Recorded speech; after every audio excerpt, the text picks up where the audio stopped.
Army chief का America को IMF के लिए फोन करना इनका काम नहीं। क्या हम इतने कमजोर हो गए कि अमेरिका को आईएमएफ के लिए मदद के लिए फोन करेंगे? चेयरमैन तहरीक-ए इंसाफ इमरान खान का निजी टीवी को इंटरव्यू। कहा, क्या जब अमेरिका हमारी मदद करेगा तो क्या वो हमसे कोई डिमांड नहीं करेगा?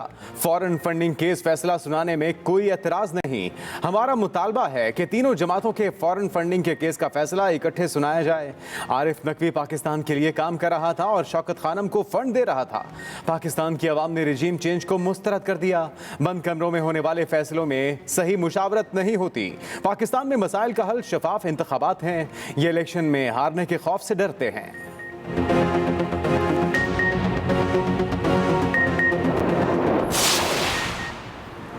वज़ीर आज़म ने फाइनेंशियल टाइम्स की रिपोर्ट को फर्द जुर्म करार दे दिया। शहबाज शरीफ ने ट्वीट में कहा, रिपोर्ट इमरान नियाजी के खिलाफ संगीन फर्द जुर्म है।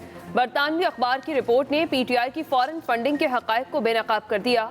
रिपोर्ट में बयान करदा ठोस हक़ाइक़ चीख चीख कर बता रहे हैं इमरान नियाजी झूठ और मुनाफ़क़त का पैकर है। वज़ीर आज़म ने मईशत पर मजीद कहा, मुश्किल वक्त में रियासत पहले सियासत बाद में की पॉलिसी के तहत हुकूमत ली। मईशत की बहाली और पाकिस्तान को डिफ़ॉल्ट से बचाने के लिए मुश्किल फैसले किए।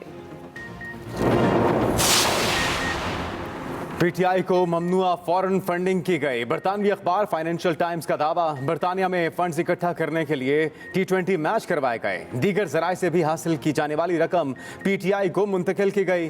रिपोर्ट में कहा गया, आरिफ नकवी की जानिब से रकम पीटीआई को दी गई। आरिफ नकवी ने कैमन आइलैंड्स में शामिल कंपनी वुटन क्रिकेट लिमिटेड को तहरीक इंसाफ के बैंक रोल के लिए इस्तेमाल किया।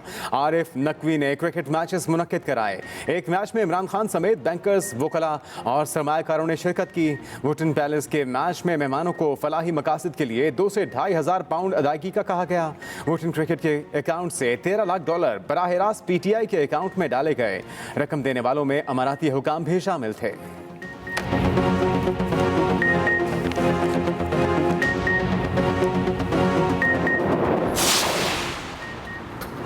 बरतानवी अखबार फाइनेंशियल टाइम्स की रिपोर्ट प्रोपेगेंडा है, पीटीआई ने मुस्तरद कर दिया। फवाद चौधरी ने ट्वीट में कहा, फाइनेंशियल टाइम्स की रिपोर्ट का एंगल बहुत ही बदतर है। रिपोर्ट में शरीफ बरादरान को $20 मिलियन मौसूल होने का जिक्र सिर्फ पासिंग रिमार्क्स के तौर पर किया गया। अगर कोई गैर कानूनी काम हुआ है तो यह आरिफ नकवी और बरतानवी हुकाम का आपस का मामला है।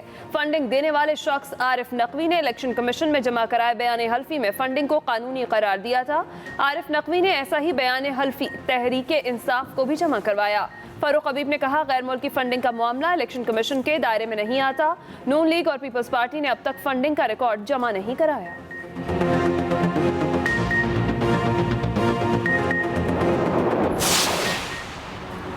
हुकूमत और इत्तेहादियों की पीटीआई फंडिंग केस पर जारिहाना हिकमत अमली। हुकूमती रहनुमाओं की चीफ इलेक्शन कमिश्नर से मुलाकात, फॉरेन फंडिंग केस का फैसला सुनाने का मुतालिबा।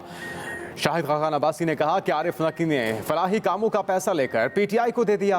पीटीआई ने ऐसी कंपनियों से पैसा हासिल किया जिनके मालिकान का पता नहीं। इन कंपनियों के पीछे कौन था ये वक्त बताएगा। जिन अकाउंट्स का रिकॉर्ड मिला वो स्टेट बैंक से मिला। पीटीआई ने लाइल्मी का इजहार किया। अवाम को हक है इन्हें पता चलाएं कि इमरान खान किससे पैसा लेता रहा। मुसद्दिक मलिक ने कहा, क्रिकेट क्लब से पीटीआई को फंडिंग का सिलसिला शुरू हुआ। बरतानवी अखबार की रिपोर्ट में इमरान खान के लिए मनी लॉन्ड्रिंग के अमल को अफशा किया गया। क्रिकेट के नाम 2 मिलियन पाउंड फॉरेन फंडिंग में आए, क्या वजह है? Election commission foreign funding case पर खामोश है। पीडीएम सरबराह मौलाना फजलुर रहमान की न्यूज़ कॉन्फ्रेंस, कहा, फॉरेन फंडिंग केस इसराइल और हिंदुस्तान के पैसे का केस है। फुल कोर्ट नहीं बनाया गया और कहा गया जज छुट्टियों पर हैं। सब पार्टियों ने मिलकर फितने को भगाना है। पाकिस्तान को दिवालियापन की तरफ धकेला गया। साबिक हुकूमत ने नौजवानों को सिवाय बदतमीजी के कुछ नहीं दिया।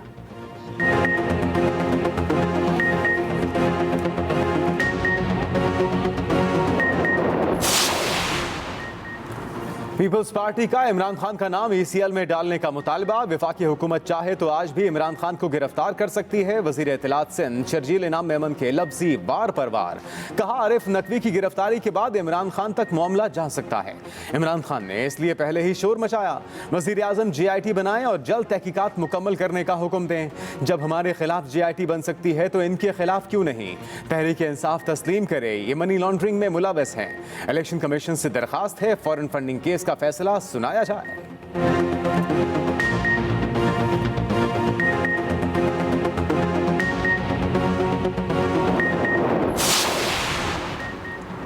आर्मी चीफ मुल्की मईशत को बहरान से निकालने के लिए सरगर्म। जनरल कमर जावेद बाजवा का अमरीकी डेप्यूटी सेक्रेटरी वेंडी शर्मन को टेलीफोन। गैर मुल्की मीडिया के मुताबिक कमर जावेद बाजवा ने IMF से $1.2 अरब कर्जे का अमल तेज करने पर जोर दिया।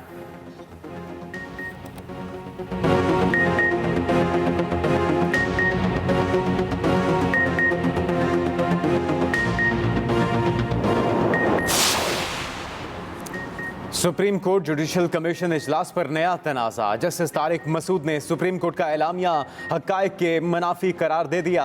चीफ जस्टिस और जुडिशल कमीशन के नाम खत लिखा कमीशन का इजलास मुलतवी करने का कोई फैसला नहीं हुआ था। चीफ जस्टिस गैर जमहूरी तरीके से इजलास से उठकर चले गए और जाते जाते मुलतवी कह गए। दूसरी तरफ जुडिशल कमीशन इजलास की कार्रवाई की ऑडियो जारी। एलामिया के मुताबिक अटॉर्नी जनरल ने इजलास मुलतवी करने का कहा। जजेस के इख्तिलाफ के बायस चीफ जस्टिस ने ऑडियो रिकॉर्डिंग जारी करने की हिदायत की।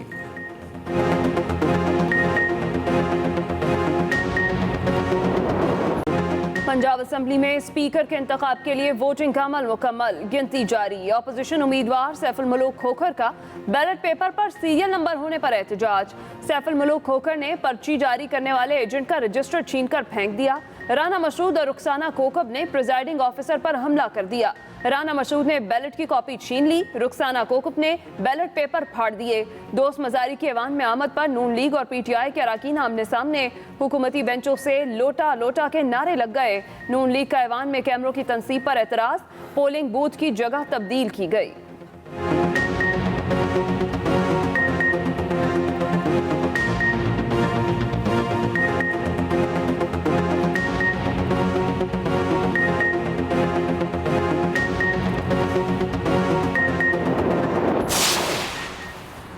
कौमी असम्बली की 11 नशिस्तें खाली, फिर ज़िमनी इलेक्शन का मैदान लगेगा। इलेक्शन कमीशन ने PTI के 11 अरकान कौमी असम्बली को डी नोटिफाई कर दिया। Ali Mohammad Khan, Farooq Habib, Fazal Mohammad Khan, Shireen Mazari, Shandana Gulzar denotify. Brigadier Ejaz Shah, Abdul Shakoor Shad, Akram Cheema, Fakhar Zaman Khan, Shaukat Ali और जमील अहमद खान को भी डी नोटिफाई कर दिया गया। स्पीकर कौमी असम्बली ने गुज़श्ता रोज़ 11 PTI अरकान के इस्तीफ़े मंजूर किए थे और मरासला इलेक्शन कमीशन को भिजवाया था। PTI मेंबरान कौमी असम्बली ने 11 अप्रैल को अपनी नशिस्तों से इस्तीफे दे दिए थे।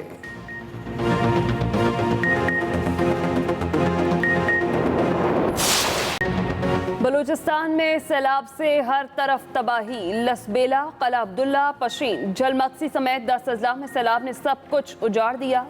111 अफराद जाम बहक, 1000 से ज्यादा जख्मी, 10,000 मकानात तबाह, 50,000 मुतासिर। ओथल में सैलाबी रैले ने घर उजाड़ दिया। मियाँ बीवी 2 बच्चों समेत बह गए। योब में 3 कमसिन बच्चियां डूब गईं, 2 की लाशें बरामद, 1 को बचा लिया गया। कान मेहतरजई में 100 से ज्यादा घर और फसलें तबाह, 5 अफराद बह गए। खातून और 2 बच्चों की लाशें मिल गईं। नौशकी में पानी घरों में दाखिल हो गया, कई मकानात मुनहदम हो गए। पाक फौज, FC और रेस्क्यू टीमें इमदादी सरगर्मियों में मसरूफ।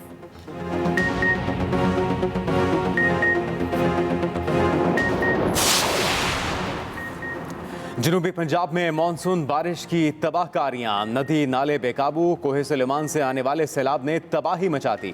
डेरा गाजी खान में अब तक 10 से ज्यादा अफराद जान की बाजी हार गए, 4 अफराद लापता, दर्जनों देहात सफाए हस्ती से मिट गए। 145 से ज्यादा देहात तबाह, 1 लाख से ज्यादा अफराद बेघर होकर रिलीफ कैंपों में रहने पर मजबूर। राजनपुर में सैकड़ों बस्तियां सैलाबी पानी से डूब गईं, फसलें तबाह हो गईं।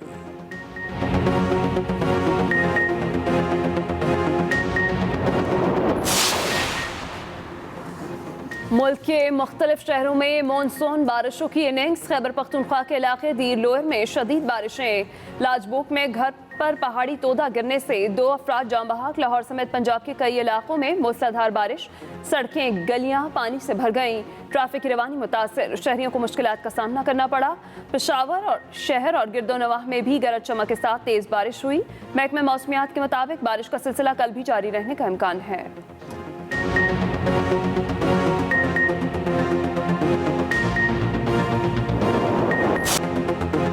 कराची में पानी भरे बादल फिर बरस पड़े। कई इलाकों में तेज कहीं हल्की बारिश। कराची में बारिश से मसाइल का अंबार। कई जगहों पर पानी ताहाल मौजूद। लियाकताबाद, अजीजाबाद, अबुल हसन इस्फहानी रोड पर ट्रैफिक की रवानी मुतासर।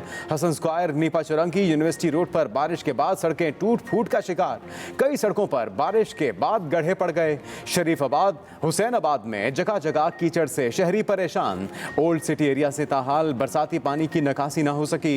गटर उबलने से इलाका गंदे पानी का तालाब बन गया। पाकिस्तान चौक बोल्टन मार्केट में भी हर तरफ गंदा पानी जमा।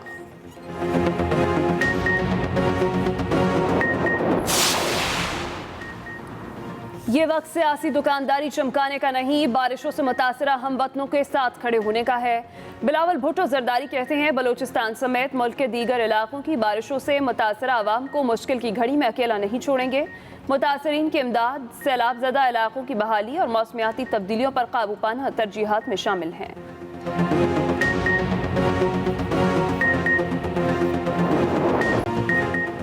डॉलर का टॉप गियर, स्पीड को ब्रेकें ना लग सकी। ओपन मार्केट में डॉलर 4 रुपए महंगा, कीमत 248 रुपए तक जा पहुंची। इंटरबैंक में डॉलर की कदर में 57 पैसे मामूली कमी, कीमत 239 रुपए 37 पैसे की सतह पर बंद हुई। पाकिस्तान स्टॉक मार्केट में मंदी, 100 इंडेक्स में 126 पॉइंट्स की कमी, इंडेक्स 40,000 की सतह पर ट्रेड कर रहा है। दूसरी तरफ सोने की फी तोला कीमत में 4,200 रुपए कमी, सोने की फी तोला कीमत 1,58,300 रुपए हो गई।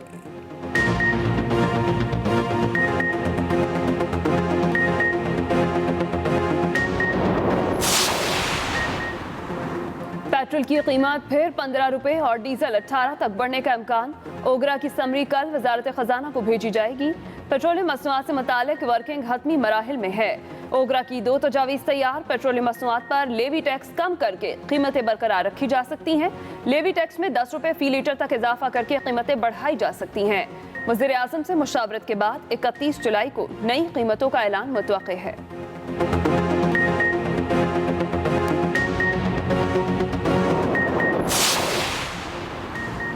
एलपीजी की कीमत को आग लग गई। मुसलसल तीसरे रोज 10 रुपए फी किलो इजाफा। 48 घंटों में मजमूई तौर पर एलपीजी 30 रुपए फी किलो महंगी हुई। एलपीजी की फी किलो कीमत 250 रुपए तक पहुंच गई।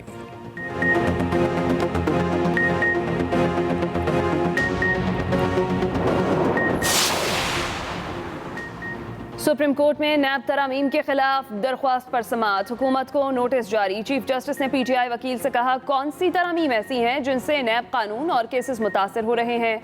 आपको जिन तरामीम पर एतराज़ है उनकी निशानदही करें। जस्टिस एजाजुल एहसन ने कहा, कोई तरमीम किसी मखसूस मुल्ज़िम को फ़ायदा पहुँचाने के लिए है तो वो बताएं।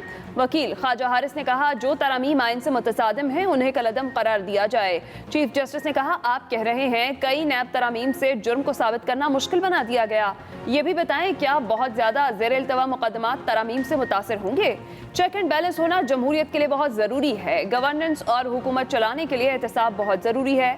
अदलिया की आज़ादी इसलिए ज़रूरी मुआशरे में तवाज़ुन बरकरार रह सके।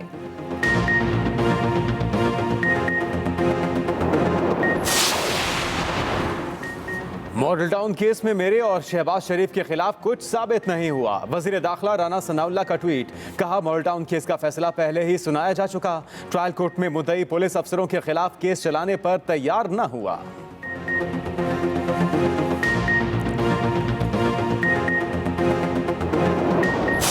आजकल नजरें सियासत पर लगी हुई हैं, लेकिन मईशत की जो सूरत हाल इस वक्त पाकिस्तान में बनती चली जा रही है वो इंतहाई तशवीशनाक है। हालात पहले ही खराब हो गए थे, अब दिन ब दिन मजीद बिगड़ते चले जा रहे हैं। नतीजा ये हो रहा है कि पाकिस्तान के रुपए में इस रफ्तार से कमी आ रही है जो तारीख में कभी नहीं देखी। पीटीआई रहनुमा असद उमर कहते हैं, मुआशी सूरत हाल बिगड़ रही है लेकिन सब सियासत में मगन है। पिछले 2 हफ्तों के दौरान ज़र मुबादला के ज़खायर में 1.2 अरब डॉलर्स कमी आई है। एक माह पहले चीन से लिए जाने वाले 2.3 अरब डॉलर्स में से 2 अरब डॉलर्स खर्च भी हो चुके। तहरीक अदम एतमाद के बाद से रुपया 62 रुपए तक गिर चुका है।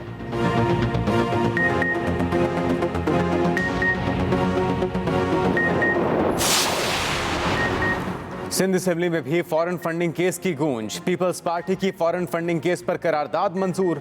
करारदाद में कहा गया election commission foreign funding case का फैसला करे। फॉरेन फंडिंग में इजरायली और भारतीयों ने पैसा दिया। सईद गनी ने कहा कि खैरात और सदके का पैसा इलेक्शन में इस्तेमाल किया गया। लाडले का इस केस में बचना मुश्किल है। हलीम आदिल शेख ने मीडिया से गुफ्तगू में कहा कि सिंध असेंबली को जाती मकासद के लिए इस्तेमाल किया जा रहा है।